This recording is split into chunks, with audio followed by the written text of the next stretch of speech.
Hello and welcome to our video, 10 informations you need to know about yesterday. In this video, we'll be covering some of the most important events that took place yesterday, giving you a quick summary of each one. Sunak backs late election. According to The Telegraph, sources close to Rishi Sunak have reported that he is considering holding a general election in autumn 2024, as he believes that this timing would offer the greatest possibility of success. The sources suggest that delaying the vote could allow for economic improvement and the implementation of a new law governing small boats, which could reduce the number of crossings in the English Channel. The article notes that this strategy is similar to that employed by former PM Gordon Brown, who waited until May 2010 to call a general election after 13 years of Labour government. 4-day NHS strike starts. Today marks the beginning of a 4-day strike by junior doctors across England, which is anticipated to be the most disruptive in the history of the NHS. The strike is expected to result in the cancellation of over 250,000 appointments and operations, with some hospitals reporting that up to 50% of planned treatment will be impacted.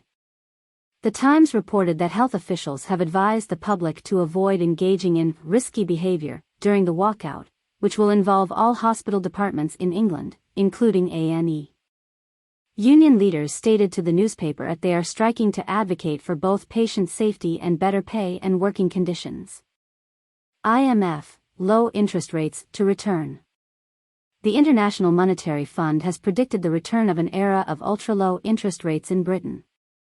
According to the organization, a combination of low productivity and an aging population will result in inflation being tempered, leading to interest rates dropping back to the pre-COVID levels.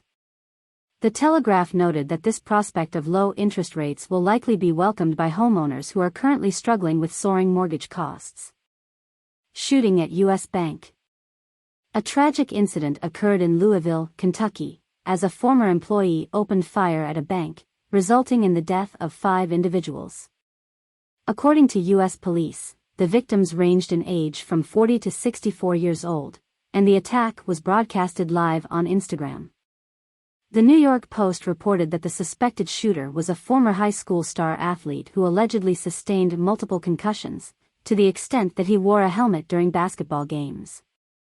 His final post on Instagram supposedly read, "They won't listen to words or protests. Let's see if they hear this." Petrol bombs in Derry.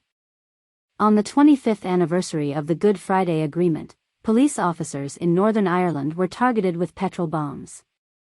Despite receiving strong intelligence that attacks were planned during a parade on Easter Monday, masked teenagers were filmed throwing petrol bombs at a police van in the Cregan region of Derry. The Belfast Telegraph reported that approximately 30 youths later set fire to wheelie bins in the Eastway area, blocking the road. Biden plans second term. During the White House's annual Easter egg roll for children, U.S. President Joe Biden revealed his intentions to run for a second term as president next year, though he is not yet prepared to formally announce his campaign. "I plan on running, but we're not prepared to announce it yet," he told NBC News. According to The Times, Biden's delay in announcing his candidacy is partially due to the media's attention on the indictment of Donald Trump. The paper also noted that Biden is currently facing no serious challengers for the Democratic presidential nomination.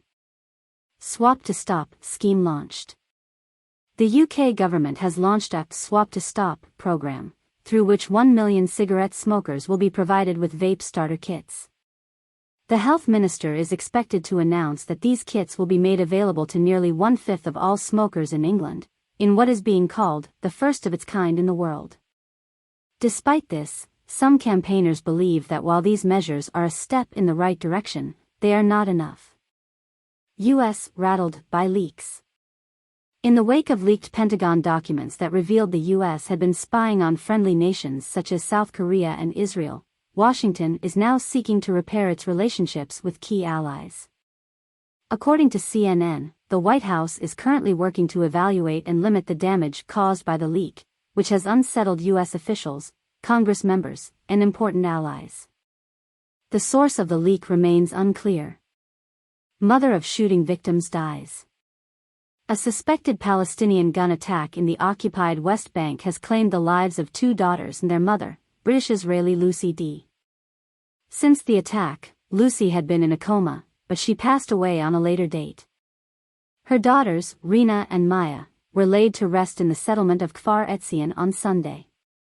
Rabbi Leo D., Lucy's husband, questioned the purpose of the attack, asking the assailant with the Kalashnikov, "What have you achieved?" Queen wanted William in war. A forthcoming documentary reveals that the Queen desired Prince William and Harry to be deployed in Afghanistan. According to General Mike Jackson, the former head of the army, the Queen was clear that her grandsons must fulfill their duty since they had taken her shilling. However, he added that it was too dangerous for William, being the heir to the heir. The Real Crown, a 5-part documentary, will be aired later this month on ITV.